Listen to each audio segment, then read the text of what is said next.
Same thing na ginawa nila kay Kiko Barsaga. Pinagtulutulungan nila hanggang sa masuspinde. Hindi pwedeng ubusin ang mga alyado dahil kailangan ng administrasyon ang kanilang boto at suporta upang maituloy ang impeachment labang kay BP Inday Sara. Ito na yung madugo na sinasabi ni Boss Dada. Gamitin lang natin yung script ni Carmy Martin na sinabi niya ang mundo ay parang isang malaking Quiapo. Maraming magnanakaw. Ngayon, ang Pilipinas ay parang Quiapo. Di ba? Maraming magnanakaw. Maagawang ka. Ano mo? Alright! What's up mga kayon? Welcome back pa rin syempre dito lang sa Joe Malone TV para sa issue ng bayan. Ating pag-usapan. Hit it! Di kami natatakot sa katotohanan. Isang magandang umaga, hapon o gabi sa anyong lahat mga kayon. Joe Malone TV, issue ng bayan. Araw ng Friday sa Pilipinas, Pag-usapan, January 2, ay nabalik. 2026. Walang kinakampihan, sumasalamin sa katotohanan lamang para sa mamamayan. Totoo ang laban, hindi puro drama, di rin chismisan. Maganda tong mga pag-uusapan natin. Kaya tutok lang. Sa diskusyon, 1 minute and 37 seconds lang yung intro natin, ha? Laging alerto, Mapagmatcha. truth ang hanap, di kami natitinag. Walang palusot, walang dayaan, tunay ang serbisyo, Direksong usapan. Joe Malone TV, issue ng bayan. Ating Tuloy-tuloy lang ang balitaktakan dito sa Joe Malone TV para sa issue ng bayan. Ating pag-usapan, walang titigil mga kayon, ha? Dahil pag tumigil tayo, parang hinayaan lang natin sila. Totoo ang laban, Nagaguhin tayo. walang kampi. Balita, talakayan, katotohanan para sa bayan. Isang mega love shoutout sa lahat ng viewers natin dyan. OFW ka man dito sa Pilipinas, Luzon, Visayas, Mindanao. Maraming salamat po sa pagtangkilik, ha? Dito sa Joe Malone TV, issue ng bayan nating pag-usapan. At magandang Friday, Viernes sa inyo pong lahat. Kung saan man kayo na-follow up naroroon, paki-attendance check muna tayo dyan mga kayon. Paki-comment dyan sa baba. Kung if you're watching from Switzerland, Netherlands, Alaska, Northern California, di ba? Japan, Singapore, Asia, ganon. Paki-comment dyan sa baba. Kung ikaw naman nandito sa Pilipinas, Luzon, Visayas, Mindanao ka man, paki-comment naman din dyan. Nang sa ganon, umandar yung engagement natin. At malaman ko na rin kung saan inaabot yung video natin, di ba? Despite the fact na nandito lang tayo, hindi tayo nakakarating sa iba't ibang lugar, at least yung video natin, yung mga vlogs natin, nakakarating na kung saan-saan, okay? Pwede na tayo doon. Maganda tong mga pag-uusapan natin, Diyos ko, Santissima. Maganda yung paliwanag ni Ted Filon, maya-maya lang kung paano niya binira yung mga yan, okay? Pisahan muna natin dito, kakapost lang na ABS-CBN, December 30, 2025, Ridon says, serious question surrounding the alleged unlawful acquisition of the so-called Cabral files may warrant the filing of an ethics complaint versus Lebiste. Same thing na ginawa nila kay Kiko Barsaga. Teka nga, parang tabingi eh. Diba? Same thing na ginawa nila kay Kiko Barsaga. Pinagtulutulungan nila hanggang sa masuspinde. At malamang sa malamang, ganito rin mangyayari dito kay Lebiste. Dito sa vlog natin na to, papakita natin. Ipumulat ko kayo kung paano tayo ginagago ng gobyerno natin. Actually, matagal na eh. Di ba? Matagal naman na.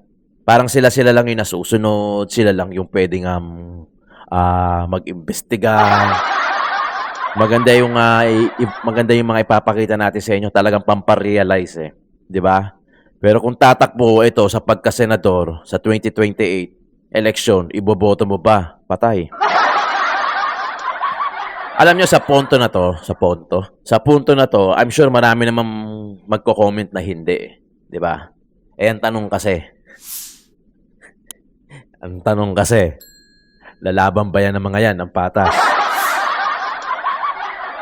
Nanalo nga ngayon yan eh. Dahil disqualified yung kalaban eh. Kaya ano sabi ni Tony Rowena Guanzon, anong wish niya? Sana tumakbo si Manong Ted Filon sa 1st District ng Leyte para makakalaban ito at talunin. Yun ang hinihiling, ang wish niya Tony Guanzon. Ito pa lang si Manong Ted, nanalo pala to nung 2001 hanggang 2004. So siya ang representative ng 1st District ng Leyte. Nakita ko lang sa Google. Check nyo na lang. Double check nyo na lang. 'Di ba? Kaya yun ang wish. Pero ang tanong kasi dyan ang galing lang din no? Galing lang din. Nilagay ni Bongbong lahat ng mga tao niya doon sa kanya-kanyang mga lugar. Kahit na, alam mo yun, hindi mo kailangan magtrabaho. Pero diyan ka sa lugar na yan. Ombudsman! Di ba? Si Remulla. Si Vince. DPWH. Di ba?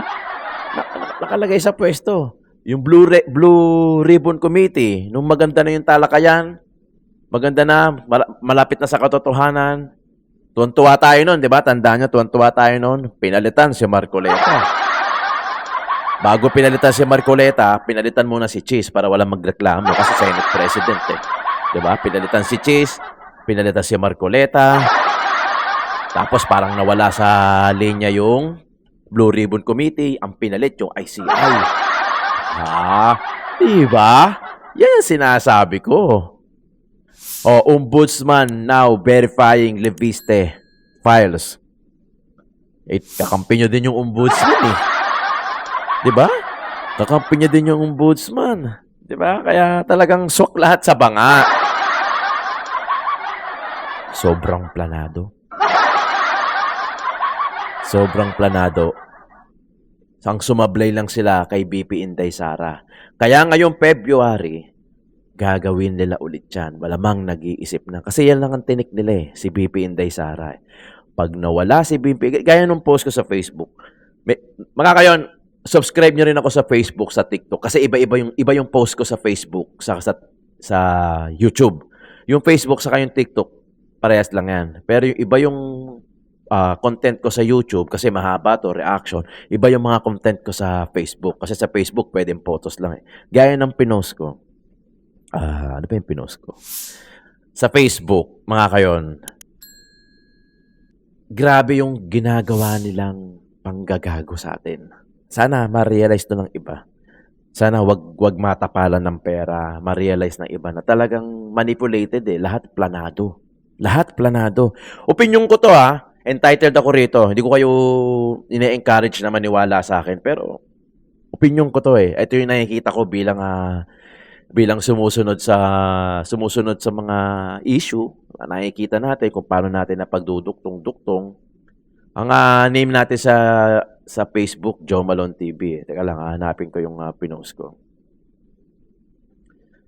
Maganda yung pinost ko na yun. Nasaan na ba? Ito. Ayan. Ayun. Business as usual, ang sabi ko. They don't want Inday Sara Duterte to become the next president sa 2028. Bakit? Para uulit-ulitin lang nila yung ginawa nila sa atin. Yung ginagawa nila sa atin ngayon. Ginagatasan, gagatasan. Yung perang ninakaw nila, ipambibili nila ng dignidad ng mahihinang nila lang para sa isang upuan. Ano? Hindi pa ba kayo gising? Ayan, sa kung makikita nyo dyan. Joe Malone TV din naman ako sa Facebook. Doon lang sila sumablay. Can you just imagine kung nanalo sila, na-convict nila si VP Inday Sara last year, 2025? Tuwan-tuwa yan ngayon. Kasi talagang sila ang mag-ahari sa 2028. Kasi hindi na makakatakbo si VP Inday Sara eh. Ang patatakbuhin niya siguro, mga kapatid niya, or si Robin Padilla, si Bongo, para lang magkaroon ng pambato ang side ng Duterte. Pero ewan ko kung hindi pa rin kayo nagigising Yung sa kabila pero kasi tayo yung mga viewers ko rito, subok na to eh. Para to sa mga kabila, sa mga bangag na vlogger. Okay na kayo diyan? kumikita kayo dyan. Buwan-buwan meron kayo natatanggap. Pero yung bansa natin, yung ekonomiya natin, baksak na baksak. Walang nangyayari. Okay na kayo dyan. Basta kayo may pera. Ganun din kayo. Wala rin kayong pinagkaiba sa mga korap na politiko. Greedy rin kayo. Ang iniisip nyo lang yung kapakanan ng sarili nyo. Hindi nyo iniisip yung kapakanan ng iba. Wala kayong iniisip na kahit maghirap yung iba, basta kayo sumasahod kayo monthly sa mga bangag na vlogger. Di ba? Wala rin kayong pinagkaiba sa mga politiko na nakorap. Di ba? O, kita nyo ilan sila. Di ba? Halos lahat ata Di ba? Kaya nga harang na harang to si Kong Lipiste kasi parang halos lahat ata. In short, ginawa ngang gatasan. Isang malaking gatasan ang Pilipinas ng para sa mga korap na politiko. Titirahin nyo din yung page ko. Titirahin nyo din yung mga kayon. Yung nga pala, sa description may mga link ng mga pages natin.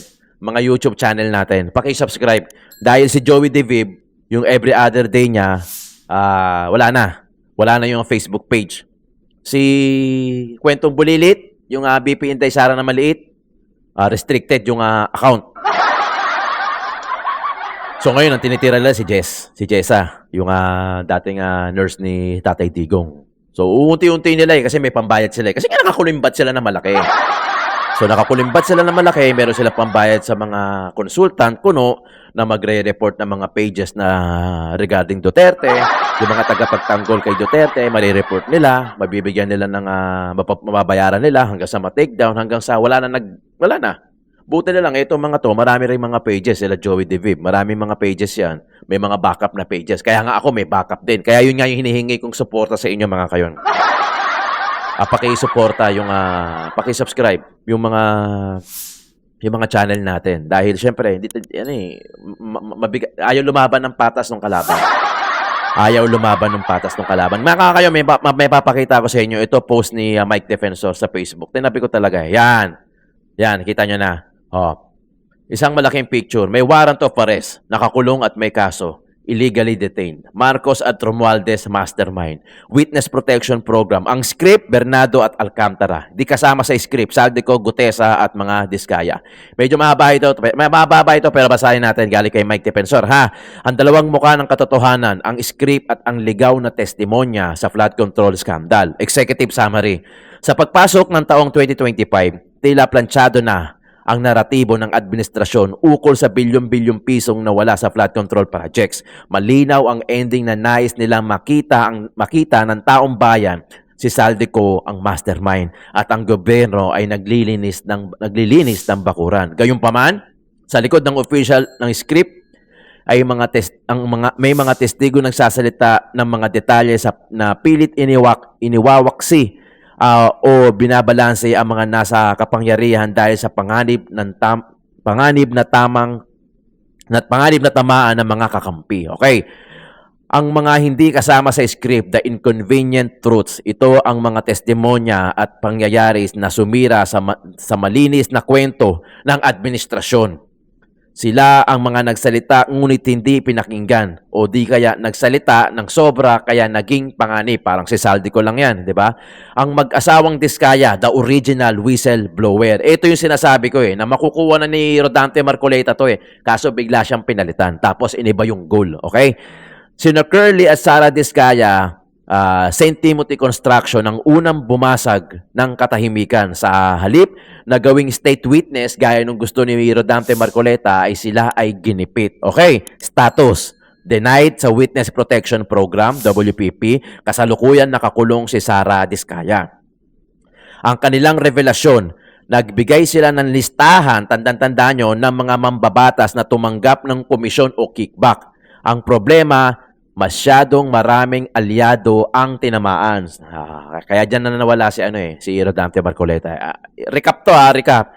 The name drop issue. Nilinaw nila na bagamat wala silang direktang transaksyon kina Speaker Romualdez at Saldico at mga pangalan ng dalawang ito ay laging bukang bibig ng mga DPWH official para bigyang katwiran ang 25% na kickback. Okay? Ang mambabatas na pinangalanan ng mga Diskaya. Okay, mahaba-haba ito. Marvin Rillo, Quezon City. Gamit ang aide na si Bogs Magalong bilang bagman. madalas gamitin ang pangalan ni Speaker Romualdez. Okay. Roman Romulo, Pasig, inuugnay sa koleksyon mula sa DPWH Engineers. Patrick Michael Vargas, Quezon City, and Arjo Atayde, Quezon City, kasama ang amang si Art Atayde, Jojo, ang Uswag Ilonggo, and Nicky Briones, Agap. Ayan, binabasa ko sa inyo, iba ang mambabatas. Iba pang mambabatas, Marcy Teodoro, Marikina, Florida, Rodes, SJDM o San Jose del Monte, Bulacan. Alejandro Madriano Romblon, Benjamin Agarao Jr., Laguna, Bem Noel Anwaray, Din Asistio, Caloocan, Maria Victoria Copilar, Quezon City. Sergeant Orly Gotesa, the delivery man. Ang dating security aide ni Saldico na humarap sa Senado under oath. Ang kanyang testimonya ay nagbigay ng pisikal na detalye sa money trail na direktang tumutumbok sa Malacanang at Forbes Park. Di ba? Tatandaan niyo yan. Codename Basura. Basura ang tawag na nila ngayon sa pera. Ang tawag sa cash na inilalagay sa maleta. 48 million kada maleta. Maleta. 48 million. May post-it note sa bawat maleta na naglalaman ng halagang ito. The Eric Yap Connection. Nakita niya mismo na si Representative Eric Yap ang naghatid ng 46 na maleta ng basura sa bahay ni Saldico. Mula rito, kinuha nila ang 35 na maleta para dalhin kay Speaker Romualdez. 45 million. Multiply nyo sa 35 na maleta. Confirm location, residence sa McKinley Road, Forbes Park. Inuugnay kay Speaker Romualdez, kondo sa BGC. Aguado, Malacanang Complex. Number 3, Saldico, the design villain turn whistleblower. O kasi nga, iniipit nila si Saldico eh. Si Saldico ang gusto nilang palabasin na mastermind. Pero syempre, ipit na yung tao, kaya nag-whistleblower din si Saldico. Ang problema, wala nang balita kay Saldico ngayon at hindi na malaman kung nasaan na. Ang taong itinalaga ng administrasyon bilang mastermind. Yan. Nang naramdaman niya na siya ang ilalaglag o agrabyado, nagsalita siya at hinihayag ang lahat. Damay ang Pangulo. Status, may warrant of arrest. No bail. Okay. Dinutugi sa ibang bansa, Portugal o Singapore, mga revelasyon, counter-attack. Okay. 100 billion insertion, ibinunyag na may ganitong halaga sa 2025 budget kung saan 25% SOP ay para sa Pangulo at Speaker. Grabe, ang lupit. The delivery, inamin ang personal delivery ng 1 billion cash. Monthly quota, kailangan niyang ma-deliver ng 2 billion kada buwan sa Pangulo. 2 billion. Puta, anong gagawin niyo sa pera? The First Lady Link, nagbigay ang custom ng 11 billion at 9 billion sa sugar importation kay FL Lisa Marcos kasama sa sindikato ng smuggling ng bigas at sibuyas. Senador Sandro Marcos isinuwalat na merong 51 billion insertion si Sandro Marcos, grabe, ito yung pork barrel king eh, di ba? Clarification, nilinaw na mali ang sinasabi ni Yusek Bernardo tungkol sa 25 billion delivery. Ang tamang halaga ay 52 billion at ito ay galing sa pondo. Grabe. Ang script ng administrasyon, the official narrative, ang naratibong ito ay nakatutok sa paglilinis ng pangalan ng administrasyon sa pamamagitan ng pagsasakripisyo ng mga piling opisyal at paggamit sa kanila bilang state witness laban kay Saldico. Yan na. Yusek Roberto Bobby Bernardo, the star witness. Ginamit ng gobyerno para idiin ang sistema, pero controlled ang kanyang narrative sa ilalim ng Witness Protection Program o yung WPP. Role? Ibinunyag ang allocable scheme at ang papel na ng yumaong Yusek Cathy Cabral. Target, idinawit sina Senator Bong Revilla, Senator Grace Poe, via Mrs. Patron, Senator Chis Escudero, Senator Jinggoy Estrada, Senator Nancy Binay, at Secretary Bonoan. Ito yung sumabit-sabit na sila dahil talagang kasama pala to sa script. Grabe. State witness, status, nasa WPP. nagsasauli ng yaman at itinuturing na bayani ng administrasyon. Number 2, Henry Alcantara, the fall guy turned witness, ang district engineer ng Bulacan na umaming nagsugal ng kickback. Okay, Roll nagbigay ng detalye sa Ghost Project at 25-30% na kickback scheme. Dinawit si Senator Joel Villanueva. Restitution, nagsauli ng 181 million, 110 million at 71 million sa gobyerno. Okay. Status, dismiss sa serbisyo. Siyempre, bawi ang lisensya pero nasa WPP at ligtas sa kulungan. Okay. The corroborating evidence, ang resibo. Ayan, nasa na yan? Ang resibo. Saan na? Magpasa yun. Para pagtibayin ang kaso laban sa mga target administrasyon at hindi sa mga alyado, ginamit ang mga tauhan sa baba. Engineer Bryce Erickson Hernandez, the evidence keeper. Disappearing messages. Naglabas ng screenshot na kinunan ng picture gamit ang ibang phone ng usapan nila ni Senator Joel Villanueva at Jinggoy Estrada. Luxury cars. Isinuko ang Lamborghini at GMC bilang patunay na galing sa korupsyon ang yaman. Sharing scheme. Kinumpirma ng 40-20-20-20 hatian sa Bulacan DEO. Engineer JP Mendoza, the corroborator. Sabi sa inyo ito sa akin galing to Hindi lang mga vlogger yung nagko-collab. Di ba? Pati mga politiko, nagko-collab din yung mga yan. Pero yung mga vlogger, nagko-collab sila para sa views. Eto mga to, nagko-collab para sa pera. Di ba? Tangina, no? Roll. Pinatunayan na totoo ang mga screenshot ni Hernandez at inamin na in-house project modus 100% complete sa papel kahit wala pang gawa. Malupit, di ba? Sobrang greedy. Number 4, summary ng sitwasyon.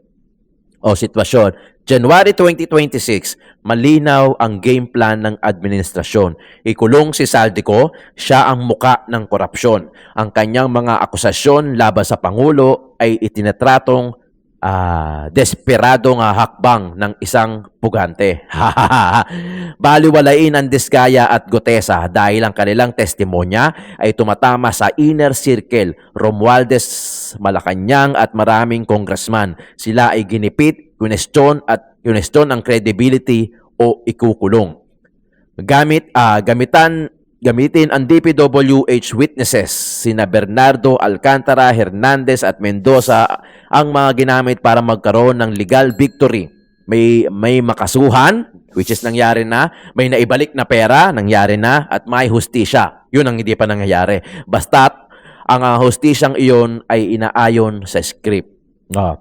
Ang balancing act para sa impeachment, mainga. Ito na sa February. Balancing act pala ang tawag doon para sa impeachment. Maiingat na ipinipili cherry picking kung sino mga senador, congressman ang kakasuhan.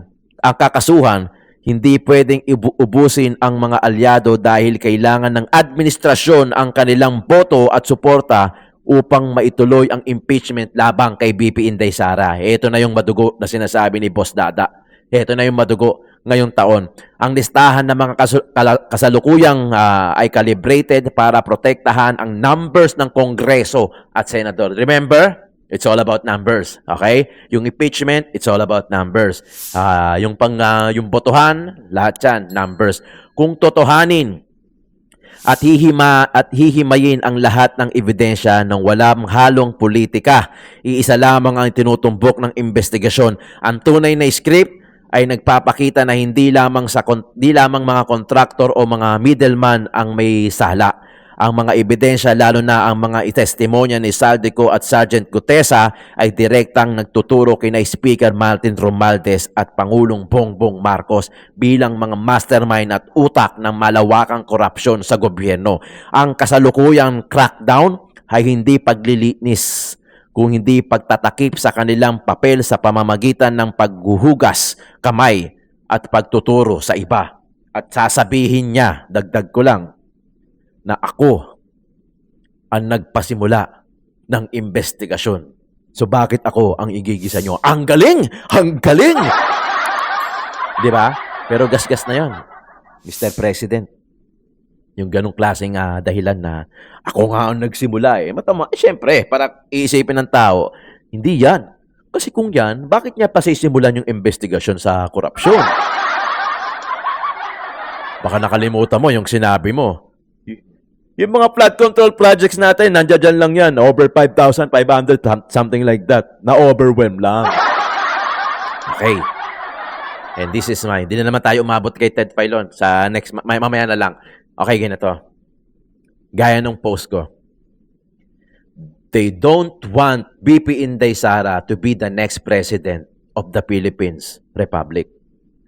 Para uulitin lang nila sa ibang katawang tao. Di ba? Kasi syempre, hindi na pwede tumakbo si Bongbong eh.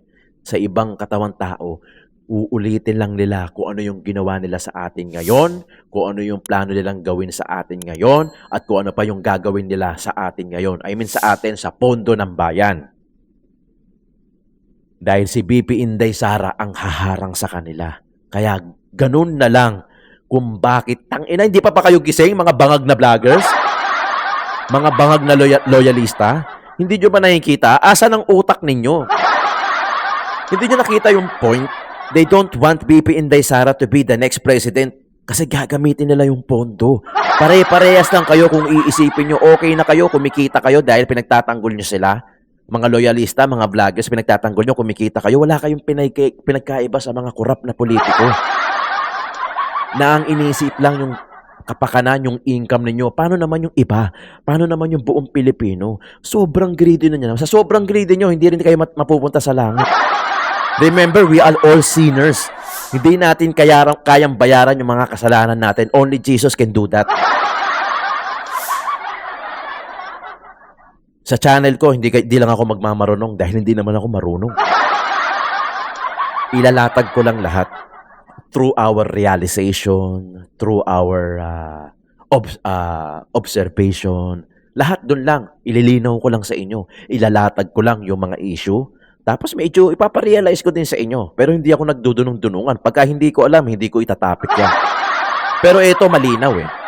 Ito magigets nyo eh. Di ba? Ang pondo ng Pilipinas, ginawang gatasan. That's the fucking right term. Gatasan. Yung pondo, kinuha, ginatas. Ano pa ba? Ang linaw na to. Ang linaw na to. Pag hindi mo pa nag-gets to, ewan ko lang. Baka meron ka lang gustong malaman pa. Kaya hindi mo mag-gets. Pero ang linaw, di ba? Ang linaw. Bili mo sa sobrang linaw, inilagay nila yung mga tao nila doon sa mga key position. Like Ombudsman, Vince Dizon. Hindi mo nga alam na kung kaya nga sila nilagay dyan dahil kaya nila yung trabaho o nilagay sila dyan dahil sila ay kaalyado. Which of which? Diba? Yung sa DPWH, si Vince. Hindi ko alam. Kung kaya niya yung trabaho na yon o nilagay na siya dyan sa posisyon dahil I don't know. Even na Ombudsman. Diba? Ganun, obvious na to. Obvious na to. Ito yung magandang kwento ni Mike Defensor eh. Post niya yan. Grabe. Sobrang linaw. Diba? Ano pa ba? Wala pa nga si Lepiste rito. Hindi pa umabot eh. Ang pinaka-highlights dito, yung parang kay Saldico. Yung kay Saldico talagang obvious na obvious yun. Siya yung dapat na didikdikin. Siya yung dapat na mastermind. Siguro naisip ni Saldico. Although late na nga eh. Diba? Naisip ni Saldico. Putang ina. Parang agrabyado ako. Tanga na hate ako ng taong bayan. Remember, hate natin si Saldico. Sa bagay, hate pa rin natin siya ngayon. Pero isiniwalat niya talaga kung sino yung mga mastermind. Di ba? Grabe. Gamitin lang natin yung script ni Carmen Martin na sinabi niya ang mundo ay parang isang malaking Quiapo. Maraming magnanakaw. Ngayon, ang Pilipinas ay parang Quiapo. Di ba? Maraming magnanakaw. Maagawang ka. Anong motto? Agawan mo na, baka maagawan ka pa ng iba. Mali eh. Kasi kawawa ang taong bayan. Laspag na laspag ang pondo. Ginamit, ninakaw, ginatas. Unlimited ATM na unlimited yung amount. I-insert lang yung kailangan na pera, tapos divided by percentage sa mga kasabwat din nila. So lahat nakinabang. Kung magsusunog tayo ng magnanakaw sa gobyerno, puta walang matitira. Kung meron naman, iilan lang. Di ba? Oo, baka sabihin naman nung iba, pag akit nila sa taas, pag tinanong sila ni God, ako nga, 100 pesos lang yung ninakaw ko. Yung iba nga, yung kilala ko nga sa gobyerno sa Pilipinas, 100 billion eh. Lord, baka pwede naman pumasok dyan, 100 pesos lang ang nanakaw ako. Ang ninakaw ko, baka pwede naman makapasok sa buhay na walang hanggan. Anong akala nyo? Maloloko nyo si God? Alam niya yan na magyayabang ka. Sasabihin mo pa 100, parehas lang nakaw din yan regardless kung ano man amount yan. Nakakayon. Doon sa isiniwalat natin, hindi na naman tayo umabot kay Ted Palyon mamayang hapon na yan. Maraming salamat. Grabe, paki-comment dyan sa baba kung ano yung reaction nyo naman. Babasahin natin. Grabe yung nangyari ngayon. Talagang ito yung realization sa 2025. Napakagrabe. Ang daming bagyo, ang daming magnanakaw, ang daming siniwalat, may mga lindol. Grabe yung 2025. Sana itong 2026. Actually, in-expose ni God eh. Sa totoo lang. In-expose ni God. Yun ang nangyayari sa gobyerno natin. Baka mamaya, wag naman sana. Marami madadamay talaga pagka nilinis talaga tayo rito. Diba? Ubus yan. Mga kayon, maraming salamat sa pagkikinig. Sana umabot kayo sa dulo. Sana pakisubscribe yung mga nasa description ng mga iba't ibang mga channel backup natin. Direkta na yan. Pag-click sa link, pakisubscribe mga kayon. Backup channel natin dahil tumitindi na tayo. Okay? Tumitindi na yung bawat tali-taktakan natin. Maraming salamat, Joe Malone TV. Issue ng bayan, ating pag-usapan.